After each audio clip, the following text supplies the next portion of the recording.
আসসালামু আলাইকুম দর্শক। আমরা বলি অভাবে স্বভাব নষ্ট হয়। আসলে কি তাই?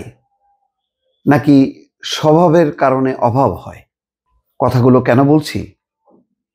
ধরেন একটা মা তার অভাবের কারণে একটা সন্তানকে সে রাখতে পারল না। অনেক সময় ফেলে দেয়, বিক্রি করে, নানা রকম ঘটনা ঘটে। এটা একটা জিনিস যে তার সন্তানকে সে আর রাখতে পারছে না, সে অন্য একটা পরিবারকে দিয়ে দিল। অথবা বিক্রি করে সে টাকা নিয়ে সে তার ক্ষুধা দারিদ্র্য এটা মোচন করলো। সেটাকে বলা যায় যে অভাবে স্বভাব নষ্ট হলো। কিন্তু আপনি কোলের সন্তানকে বিক্রি করে যদি আপনি অর্থাৎ কোনো মা যদি তার শখের নূপুর কেনে, চুড়ি কেনে, মোবাইল কেনে, তখন এটাকে কি বলবেন? তাহলে বোঝা যাচ্ছে যে তার অভাবে স্বভাব নষ্ট না, তার স্বভাবটাই আসলে নষ্ট। স্বভাব নষ্টের কারণেই হয়তো অভাবে পড়েছে। কে কিভাবে ব্যাখ্যা করবেন? আমি এখানে অভাবে স্বভাব নষ্ট এটা বলতে চাচ্ছি না।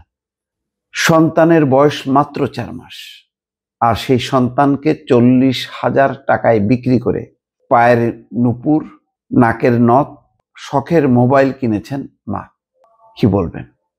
এটা অকল্পনীয় এরকম একটি ঘটনাই ঘটেছে টাঙ্গাইলের মধুপুর পৌর শহরের শেওড়াতলা এলাকায়। বৃহস্পতিবার 17 এপ্রিল সন্ধ্যায় স্বামী থানা পুলিশকে ঘটনাটি জানালে শিশুটি উদ্ধারে তৎপর হয় পুলিশ। এর আগে গত 10 এপ্রিল এক ব্যক্তির সহায়তায় 40,000 টাকায় এই শিশুকে বিক্রি করে দেন তার মা। শিশুটির পরিবার এবং পুলিশ বলছে যে উপজেলার পুন্ডুরা শেওড়াতলা এলাকায় আজম আলীর ছেলে রবিউল ইসলামের সঙ্গে গোপালপুর বলাটা গ্রামের লিটন মিয়ার মেয়ে লাবণী আক্তার লিজার 2 বছর আগে বিয়ে হয়।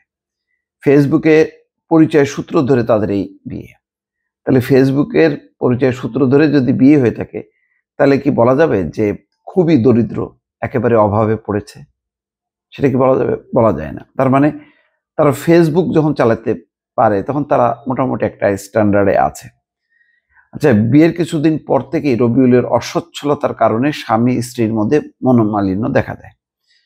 অবস্থা বেগতিক দেখে রবিউল সংসারে শান্তির প্রয়োজনে বাড়ির পাশেই ঘর ভাড়া নিয়ে বসবাস শুরু করেন। গত 4 মাস আগে তাদের সংসারে একটা পুত্র সন্তান জন্ম হয়।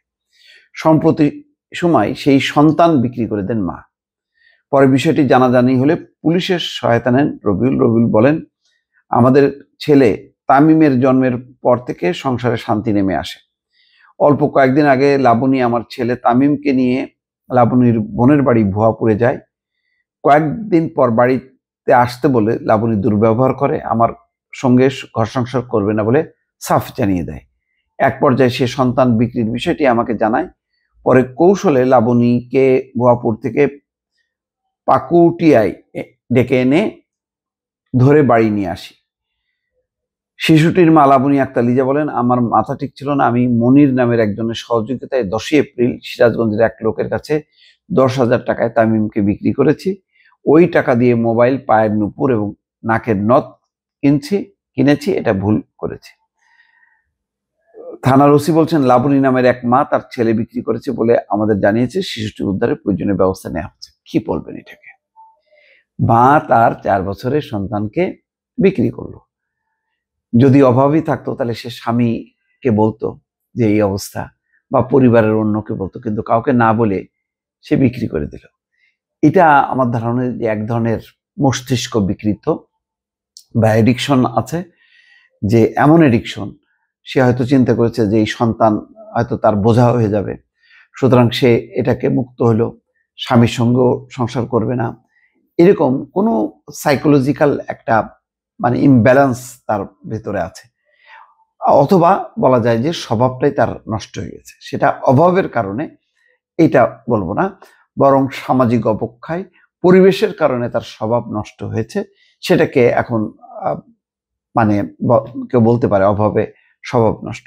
কিন্তু পেটের দায়ে সন্তান বিক্রি করা, আর এইখানে লাবণীর যে ঘটনাটা, যে তার ছোট্ট শিশু সন্তান তামিমকে বিক্রি করা, এটা মনে হয় এক না। দর্শক, আপনারা বিশ্লেষণ করবেন, আপনারাই ভালো বলতে পারবেন।